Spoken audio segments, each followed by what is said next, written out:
मी आहेत ह्यासाठी म्हणतो की आजही ते आहेतच आहेत, अशी माझी नितांत श्रद्धा आहे. अहो मला सांगा, देह सुटला पण कार्य अजून चालू आहे. आपला सामान्य माणसाचा देह संपला की कार्य संपून जातं, नाव संपून जातं. आदरणीय नाना परमादरणीय पितृचरण दंती महाराज असे महात्मे तुम्हाला कंदील घेऊन सुद्धा सापडणार नाही. कालच भाऊ म्हणाले की देह संपल्यानंतर आपण त्याला माणसाची किंमत कळते. असं नाही. नानांचा असो किंवा परमादरणीय एकदंती महाराजांचा असो, हे सामान्य माणसाला असामान्यत्व होतंय. ते असामान्यत्व ओळखण्यासाठी आम्हाला असामान्य बुद्धी लागेल, असामान्य दृष्टी लागेल. ती आमच्या ठिकाणी कधीच नव्हती.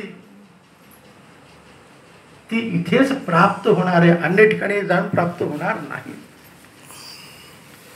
तुम्ही कुठे जाऊन तुम्ही डोकं आपटा, तुम्हाला नाही करणार. त्यासाठी आपल्याला इथेच यावं लागेल. आयुष्यभर नानांनी जे कर्म केलं, आयुष्यभर ज्या देवतेची उपासना केली, चिंतामणी असो किंवा जगदंबा असो, तुळजाभवानी असो, दत्तगुरू असो, अहो आम्ही नानांना दत्तांची मूर्ती हातात घेऊन रडताना पाहिलेलं आहे. फूल मिळालं नाही, गजरा जर मिळालं नाही देवाला व्हायला, तर मूर्ती हातात घेऊन नानांना रडताना आम्ही पाहिलेलं आहे. काय देवावरती असणारी श्रद्धा, काय देवावरती भक्ती, हे असामान्यत्व त्यांचं.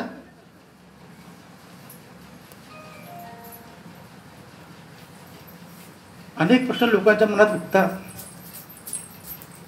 की आमचे दंती महाराज एकाएकी देह सोडून असं का बरं त्यांना एवढं दुःख प्राप्त व्हा. दोन त्याची कारण आहे. एक आपली ही गुरु परंपरा आहे. त्या गुरु परंपरेमध्ये